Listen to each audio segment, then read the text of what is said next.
Well, it's not Sunday, so you know it's not a 62 project video. Whoa, look at that. Man, there's a lot of stuff going on. Looks like a junkyard. I can't clean up after everybody, that's all I'm going to say on the matter. I can only clean up after myself because I only row my boat, or at least I try to only row my boat. I will stand this gas can up there just in case it might, I don't want it to leak. We're not here because of clutter.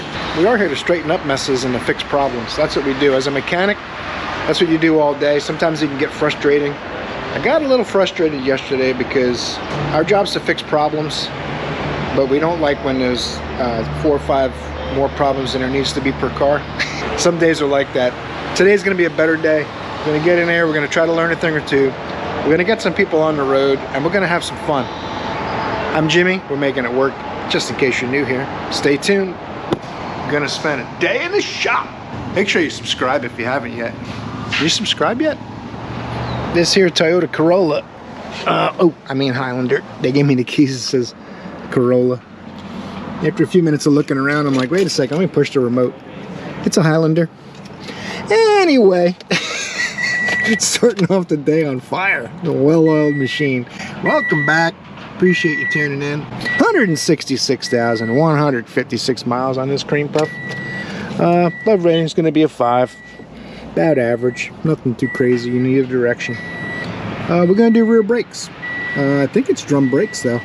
They brought me little tiny shoes and little tiny wheel cylinders because they must think it's a Corolla. So we'll have to do a little dancing and figure out what the situation is, and then we'll see what happens. Well, these are going to go back because they don't fit this Toyota Corolla. I bet you it doesn't even need brakes. What do you think? No, they look pretty low. At least they're down to 2 or 3 millimeters. Customer's waiting. I'm going to pull the wheels off and start on a brake job. Hopefully the pads are on the way. Quick rear brake job, that's all. Quick rear brake job. 3.5 days to vacation. They're a little low. I can live with that. 17 millimeter on the bracket inside. And the phone's ringing. And the ambulance is coming. Phone's still ringing.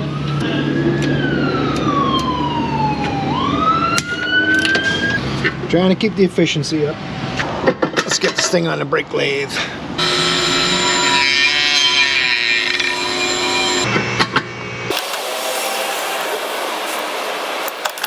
Get that boot to relax with a little pocket screwdriver action.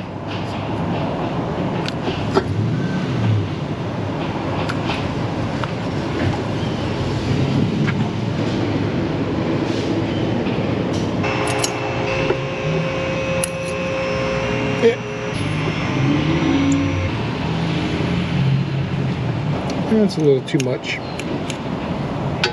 That'll be enough for all 4. Someone was talking about the magnetism and saying the aftermarket ones were more magnetic than the original ones, but I haven't noticed that. Maybe you guys have seen where some of the aftermarket ones are made out of cheaper stainless or something, but they're always a little magnetic. I haven't seen hardware for brakes that wasn't magnetic at all. But very high quality stainless isn't magnetic, but it is an alloy, so there's different percentages of iron in it that make it magnetic. I meant to see if they were magnetic before I threw them in the garbage. Let me go grab one real quick. Tighten this up first so I don't get distracted by a squirrel. All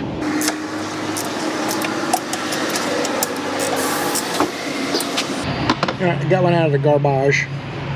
That's the factory hardware. Magnetic. Anywho, let's go ahead and finish this brake job up. See what's going on out in the world other than this Corolla Highlander. That's what it is.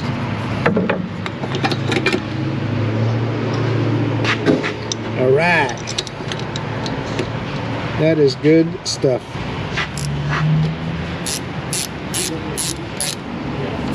Efficiency is through the roof on this one.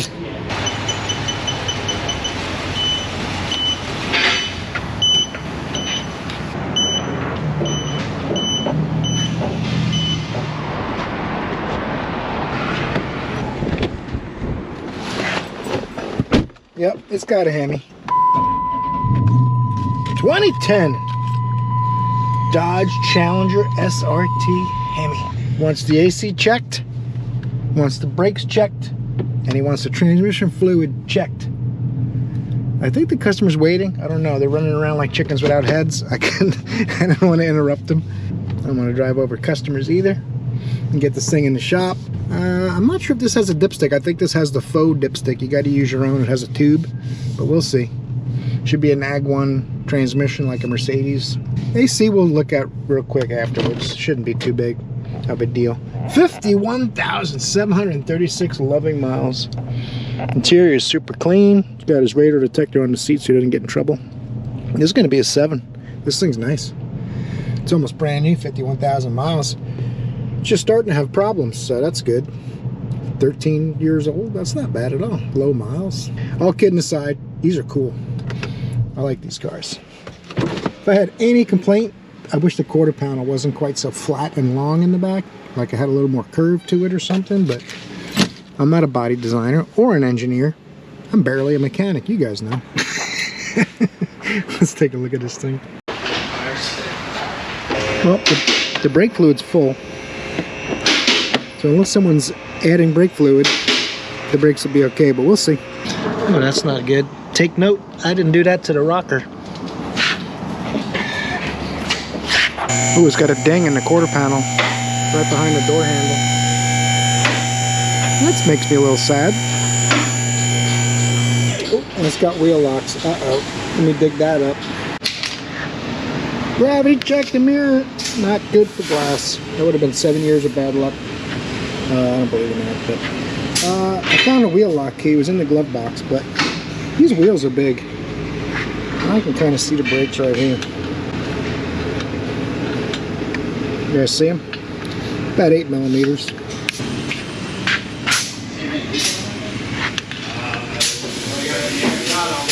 Yeah, brakes are all good. 8 millimeters all the way around. Uh-oh. Jeez Louise. There we go. No problem. Thank you, young man. Now we take our fake dipstick, clean her off, and shove it in. See what happens. You'll feel it touch the bottom of the pan. There's like usually a little stopper deal there. You're supposed to see the condition of the fluid. Not terrible. Probably could use a service. Before I hook the machine to this AC check, it says no concerns. So I'll get my temp dealio, my little infrared gun, and we'll see how cold it is. You guys have seen the past few vehicles I did AC checks on. The Schraders ended up leaking. I don't want to make this another one. And since there's nothing wrong with it, we'll see what kind of temperature it puts at, and we'll go from there. First things first, put his wheel lock back in his glove box. Now, see how the AC works. So basically, the bottom line is 50,000 mile vehicle. Someone really loves it, takes good care of it. I don't know if they just bought it or is the original owner. I don't know any history. They don't have the VIN in the system, so it's probably a new customer. Let's turn the recirc max temp, put it on 3. I like medium to medium high for checking temperature output. If you go really high, it actually makes it so it moves more volume, but doesn't get quite as cold. The lower the speed is, generally the colder it is. It smells a little funny. It may not have been turned on in a while. Let this run a minute. We'll see how cold it gets. Right now, it's not cold at all. It says no concerns. It's showing the dash is colder than the vent. Well, that's not good. No concerns. All right. The button is definitely on. It's definitely on recirc. It's not getting cold at all.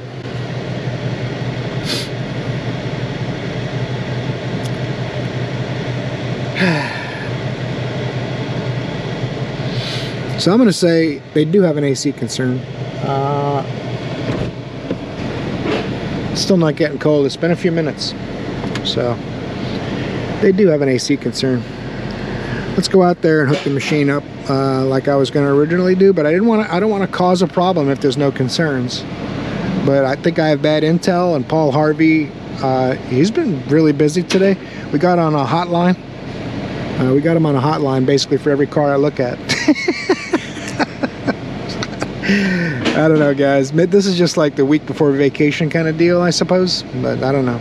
All I can tell you is it has an AC concern. I'm going to figure it out myself. I'm not even going to ask. Well, it has Freon in it. That's interesting. That is interesting. Compressor clutch is not on. Oh, you don't believe me? All right, I'll show you. I'll show you. It is not on. I'm going to go over the fuse panel and see if we... A lot of these I've done IPDMs and IPDM bypasses. Sometimes you just touch the AC clutch fuse and it'll turn the compressor on. But let's try that real quick. Uh-oh. That's not good. Now, I got to do a little research. The wiring diagram shows a 50 amp fuse that runs like 7 different things. And the power comes through the TIPM to run the clutch. You can see the clutch still isn't on. We have no pressure changes. I put my scanner on it, and I brought up some data PIDs you might be interested in. If you want to see, AC switch on, AC selection is off. That only shows up while you're changing things. It shows you that you're moving buttons. And then AC clutch request on, AC clutch engaged, true, but it's not true. So it's probably got something going on with the TIPM. I'm going to have to make sure we bump up the diagnosis labor at this point because it only pays a half an hour. We'll see what happens with this one. Hopefully we'll be able to figure it out. There's a blue and yellow wire, I believe it is, coming out of the TIPM to the AC clutch. So if the customer wants to go further, I'll check for power at the compressor. If I don't have any, I'll check for it coming out of the TIPM. If I don't have any, it needs a TIPM. So fairly common, 50,000 miles. 14 years old though, so I can't be too hard on it. Let's go up front, see what Paul Harvey thinks. Well, it's a good sign for the TIPM. They said go ahead and figure it out. I went right to the TIPM thinking that would be the problem, but it's not. I got power coming out on the dark blue and yellow wire on pin 2. So now I got to get down there and check if that connecting. Oh, that's hot. The fan just turned on. I had 13.8 volts at the compressor clutch. So it's got a bad compressor. If the clutch is available separately, we can do those. But usually there's not much of a difference in the price, but we'll see. Gonna give them an estimate for a compressor clutch or a compressor. We'll see what happens with that. 2010 Chevrolet Malibu. Ooh, that's nice. The customer says, something wrong with my transmission. I've been putting additives in it. It seems to make it work better. Can you check it out? Heck yeah, I can check it out. 2010. Pretty clean. It's actually in pretty good shape. I don't like the outdoor floor mats, but it's not up to me. Service airbag, brake on. How do you take the brake off? That's terrible news. There it is. No, that's the hood. Okay, I can't drive it now. How do you release the brake? There you go. Let's go shut the hood. Service airbag on. Uh-oh. Chrysler. Uh-oh, it's gonna be mad. It's in the wrong vehicle. That's not good. It says Dodge Challenger. I'm gonna have to reset this end session. Yep, I want to exit. Okay, I won't forget it. Thank you. There you go. Now we're in the right screen. Oh look, that's why it's getting hot in here. Air conditioning's off. I'm gonna put on recirc too. How about that? Let this thing cool down a second. We'll get these two shaking hands. And oh, GM or GM EV. Uh-oh. There's a lot of them popping up like that. They're separating the EV. I wonder if the EV has to meet the OBD2 requirements and allow mechanics to work on them and get access to computers and stuff. I don't know if they have similar laws. It's a vehicle, but it's a different world. So 4-speed automatic or 6-speed automatic, I don't know. I'm gonna find out what the codes are, send Katie a report real quick. It's got airbag codes, obviously, see if it has transmission codes. And then we'll take her for a little drive and see if the transmission acts up. Report is sent. We got some codes. We got 8 codes. That's no transmission codes. That's unusual. Uh-oh, throttle closed, position performance. Passenger presence, internal electronic performance 1, internal electronic performance 2. Communication fault, so there's something going on with a module or a connector on one of the airbag deals. Usually under the seat, these things are bad, not just GM, but every modern vehicle. It seems like when they have passenger presence codes, there's sensors in the seats that go bad real common, and there's connectors underneath the seats that are constantly getting kicked around or something, because I've seen a lot of bad connections on them. It has been a little while though. A lot of people, when you tell them that you got to charge them to do that stuff and pull the seat out and all, they go, yeah, I'm not worried about it. Remote control door lock codes, inflatable restraint passenger seat airbag deployment loop above threshold, which means open connection. Could also be the airbag itself is bad, and it looks like an open connection. EBCM disabled, information stored, invalid, serial data received, 561. This throttle closed position performance code kind of concerns me, where the customer might think there's something going on with the transmission based on the feeling that might cause. So I don't know, let's go take it for a drive, we'll see what we feel, and then we'll figure out where to go from there. Well, there's definitely something weird going on. I'm just going to go all the way around the block on a long road test, take a little break from the shop, getting a little frustrated with all the efficiency that's going on. So the road test takes about 15 minutes. That'll be a nice little break. When it shifted into second gear, it kind of went and then into second. So it's got a weird little hesitation thing going on. Could be sticky solenoid. Could be a problem going on with that clutch. I think either way on these is going to be transmission work, especially because it's got a decent amount of miles on it. 123,861 miles. Not terrible, but 120 to 180,000 is most of the time. If you're gonna have a transmission failure, usually be around then. Except for the occasional transmission that just lasts forever. I've seen them with 250, 300,000 miles on them, nothing wrong with them. But those generally are getting fluid services every 50,000 miles, and they're not towing heavy loads and being abused and stuff. So I'll try to catch what it's doing here next time I take off. One thing we learned, it's got a 6-speed because it got up to 5 gears. So it's not a 4-speed.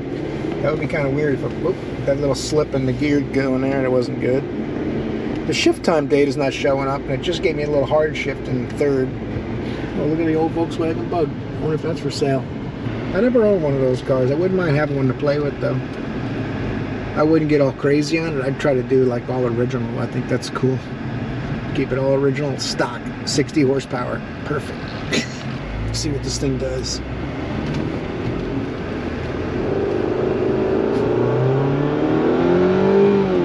That's no good. Yeah, this thing needs a transmission. That is no good. That was worse than ever. And I had the camera on, so that's cool. You guys got to see what it's doing. It flared. Didn't want to grab the next gear. And then going into second, it jumps. So some gears it jumps, some gears it flares. It's an indication of wear. And he's put Lucas transmission fix in it and stuff, which if you push the gas hard, it just slips. You got to accelerate real easy and it'll go. Nurse this thing back to the shop. I'm going to take a quick look at the fluid, but he's already added a quart of fluid and added transmission stuff. So that's a bad sign. This thing's really, I'm hoping I'll be able to make it back. It's getting worse the longer I drive it. It's interesting it's not setting any codes. You pull this cap off here, the fluid fill. Woo, it smells burned. So someone's been working on it too. That looks like a new module. This looks like some new wiring. Recently electrical taped up anyway. Someone's been in here in the wiring and stuff. That goes to the ABS, I guess. I'm going to tell them maybe to drop the pan, see if we can find any debris in the transmission pan, that kind of thing. If this has a pan, I think it does. It might only have a side cover. Off we go. On to the next one. I don't know if you guys even saw this car this morning.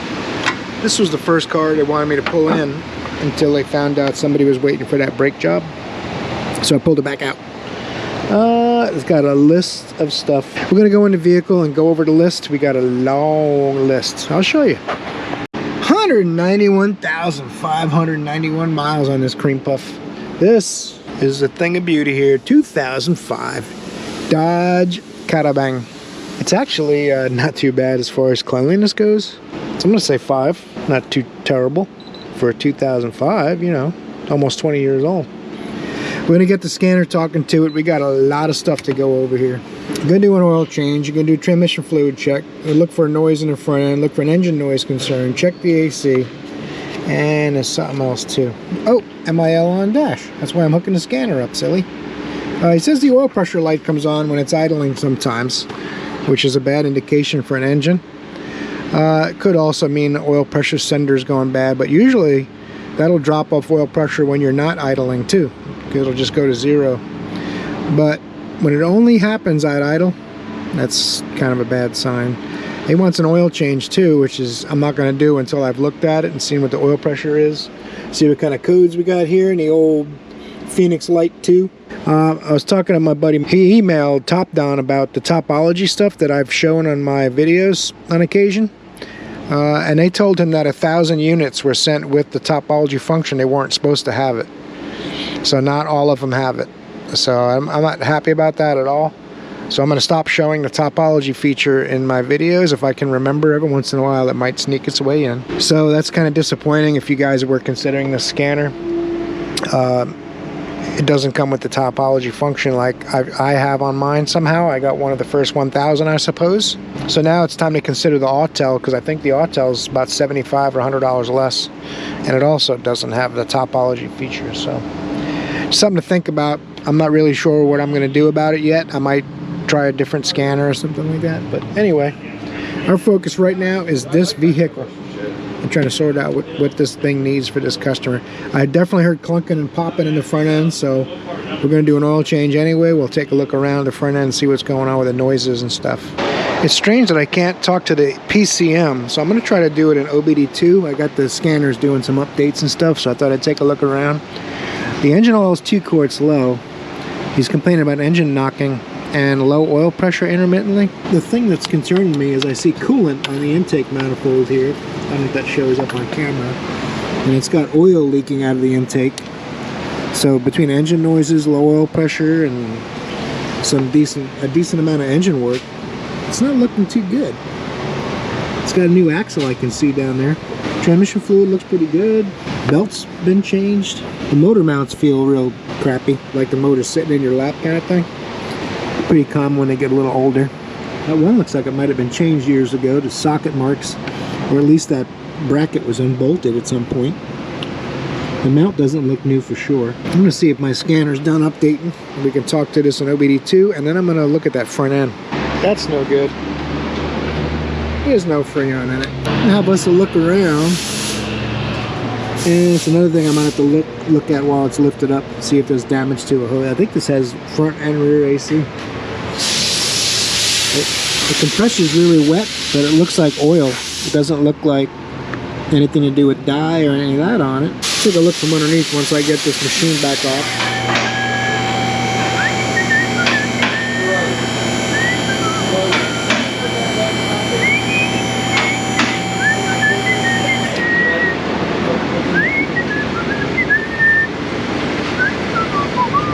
I think I found my source of vibration. Got a Mopar Earl filter on there. That is not, oh my goodness gracious. Oh my goodness gracious. That cut from the Mercedes yesterday. It's in a tender spot, you know what I'm saying? I don't want to be a big baby about it, but ow. That's what I'm saying. All the booties are ripped and coming apart. It makes me a little sad. Got a drain plug leaking a little bit. We're going to remedy that when we do an oil change. I think we're still going to do one, I'm not sure.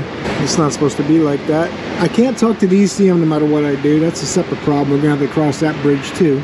I'm just looking for visible signs of AC leaks now. Run down these lines. We'll check all this out. I'll get my dye light out if we have to. And look at the drain tubes, front and rear evaporator, see if we see any dye in there. Uh-oh. That's some noise.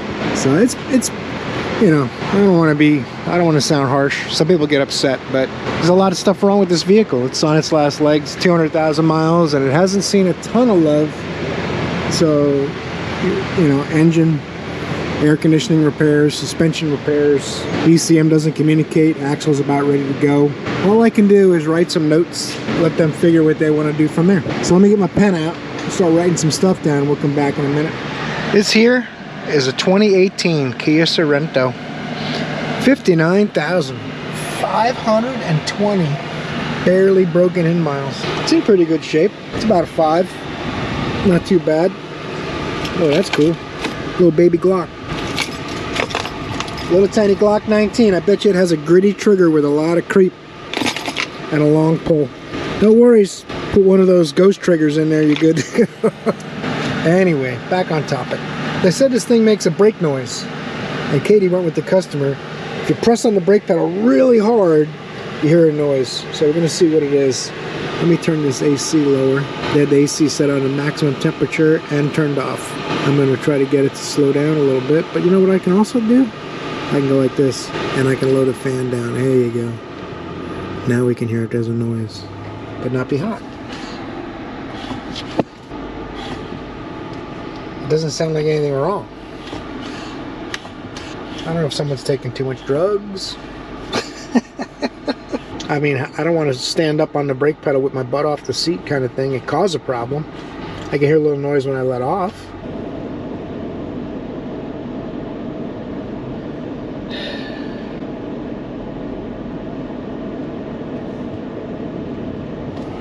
Let me go inside and see if there's any bulletins about brake noises or something. I don't hear anything unusual.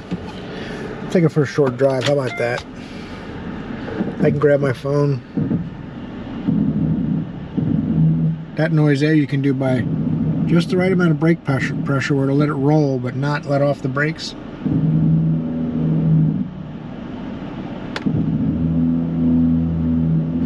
That's normal.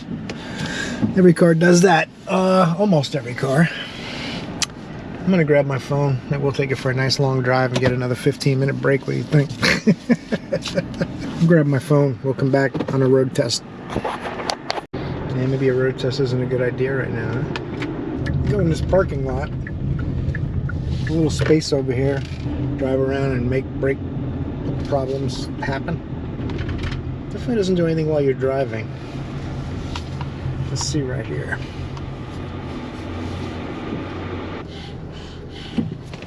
Alright. Let me go find out if they want to spend a bunch of money pursuing some kind of annoy. I don't know, guys. I don't know what to do anymore. Some of these things are just so ridiculous. Like this person sitting in the middle of the street. I'm not sure what they're doing. Maybe they broke down. He's got no brake lights.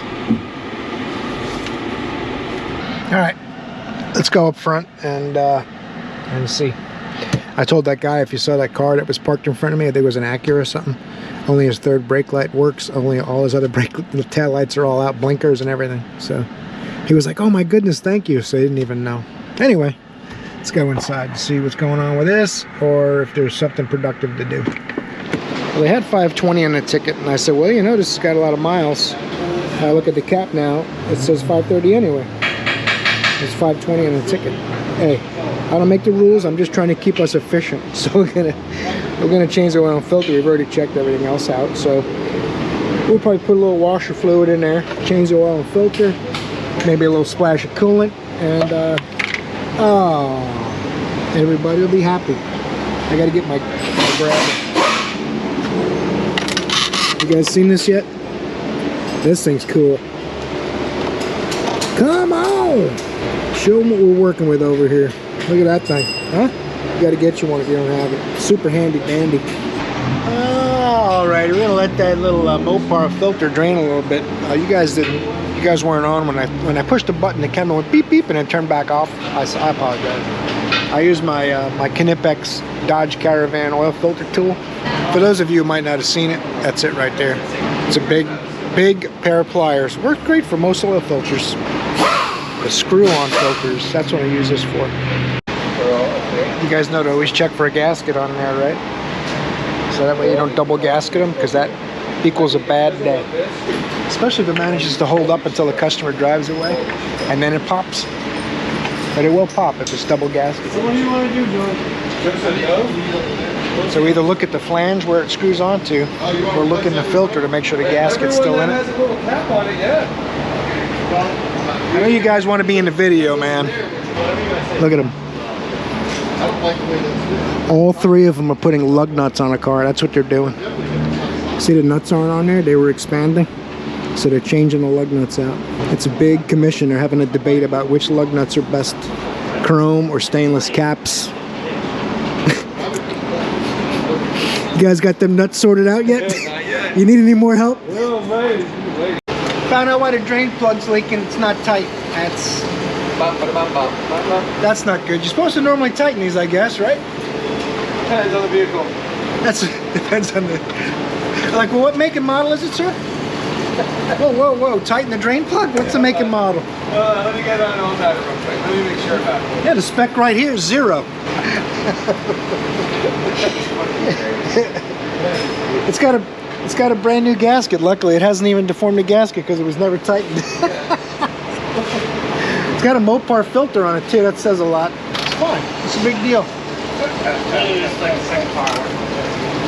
You want to see how many are in that bin? It's like a well-oiled machine, man. We're at peak efficiency right now. What we have here is 5 quarts of the finest 5W30 synthetic blend dinosaur blood money can buy. Well, maybe not the finest, maybe about average, but still good. Don't let that funnel fall out. It barely fits in the valve cover hole. It's like someone thought it'd be funny to make the funnel 2 millimeters too big. So half the cars, it barely fits in the opening. But I'm tricky enough to hold it in place. I know what I'm doing. I've been at this a while. I've poured enough oil on exhaust manifolds to know. Well, we know the drain back holes in the cylinder head are still going, because if they weren't, this would have filled the valve cover up. I bought a car that way years ago. Oh, you guys want story time? So I worked at Pep Boys, and this guy was selling an 86 Monte Carlo. He said it burns oil, and so it's going to need an engine, so I don't want to deal with it. I'll just sell it. The car was pretty clean. He wanted $1,000. I said, I'll give you $500. He said, okay, I just wanted to get it. Sold to me for $500. So I saw that it burned oil when you had it running a long time, but when you let it sit overnight, it didn't burn oil at first. I'm like, that's kind of weird. I pulled the valve covers off. All the drain back holes were plugged with sludge. The little 305 Chevy 4-barrel. So I cleaned all the drain back holes out, put the valve covers back on. It didn't burn oil anymore. That was a good deal. That was an 86 Monte Carlo.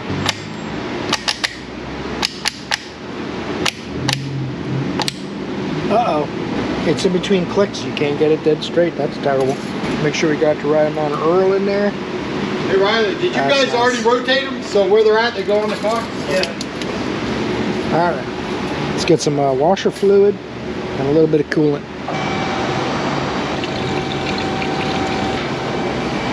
Nothing's coming out the bottom. That's good.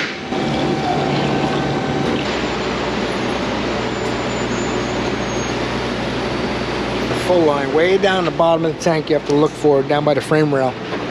You don't want to fill it to the top like the washer fluid. Just want to fill it to the max line. It said it makes engine noise. Let's start it up before it builds oil pressure. See what happens.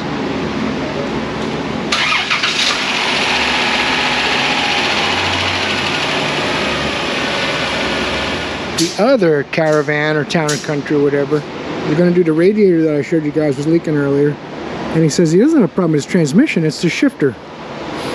So we're going to see if it's the cable or the shifter mechanism. A couple Phillips screws on the bottom. There you go. It's not so bad. I was hoping to see the shifter now. It didn't work. Try to spray some deep creep up there into the mechanism up here and see if that helps. Alright, you. Alright, let's see here. It feels like that mechanism is not going to free up. There's something going on with it. That's about the extent of what we're doing on this. We'll see what they want to do. But we're definitely doing a radiator, so let's, and a thermostat. Let's get on that. No worry, be happy now.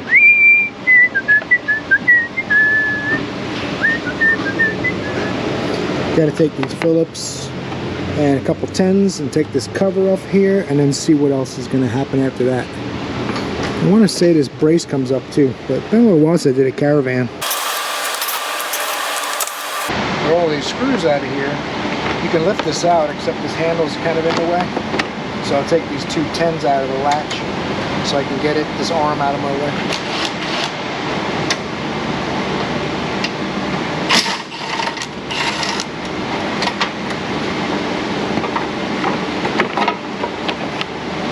Now we're cooking with bacon grease.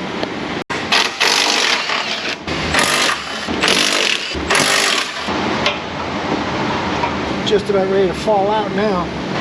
couple little squeeze tabs. You squeeze them in and pull the condenser off. There's like a square. I'll show you when I get it out, but should be able to lift this out of the bottom.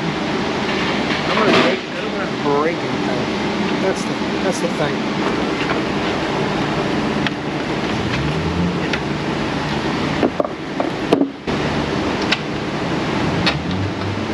All right, I'll pull the hose off if you want.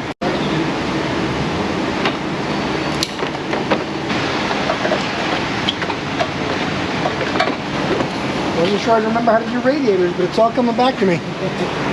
Little air deflector dealies. Yeah, that's what makes it the hardest. Other than that, it's not so bad.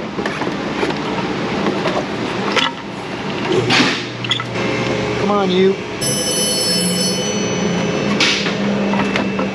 There it is.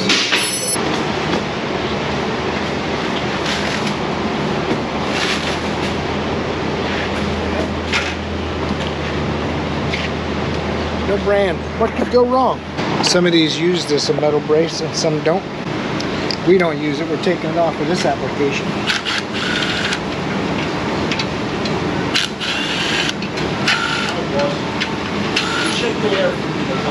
In a few minutes, I'll get someone to take a look. I'll show you. That's a beautiful car. Who owns that car? One of our customers. Is it for sale? I think he just bought it. What? Do you know what he paid for it? 80 or something like that, I think.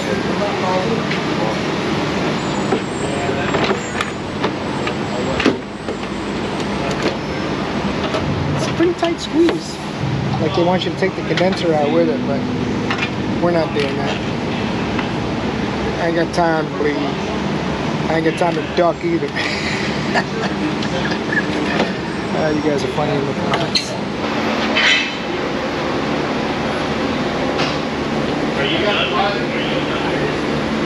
It's kind of in.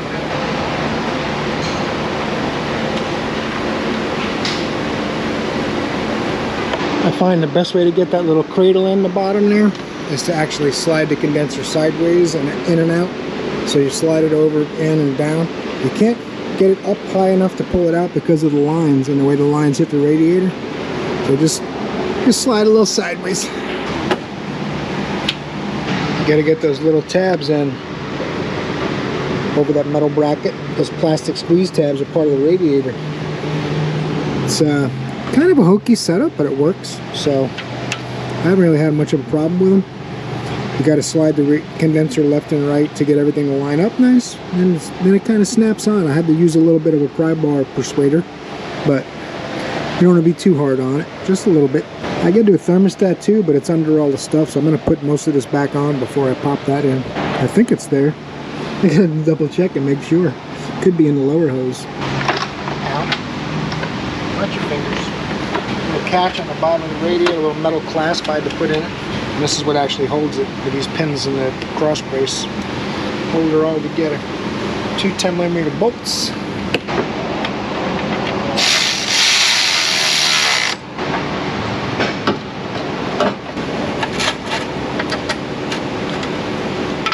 So, because there's a little bit of rust, I put some Tin Man in the threads.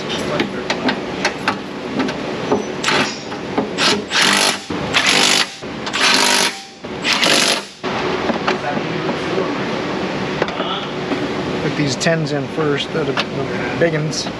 Everything else should line up now. Almost gravity check the socket. There's marks there to follow. Let's try to line up the marks.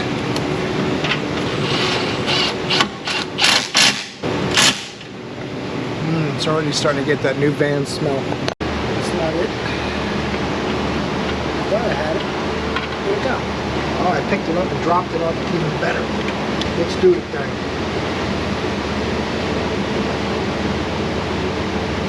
One thermostat bolt. Gravity check. Oh, hey, get off of there, will you? Oh, all the way to the ground. I like the sound of that.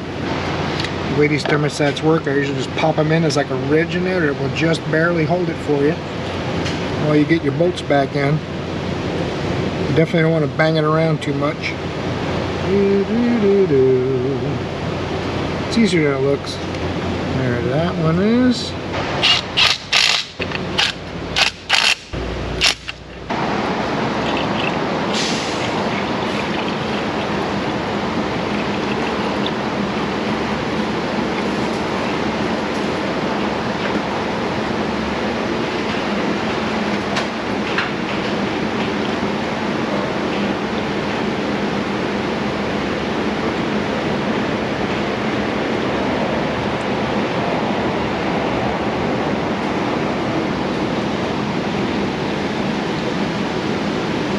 That's one. Nothing but the best for my customers.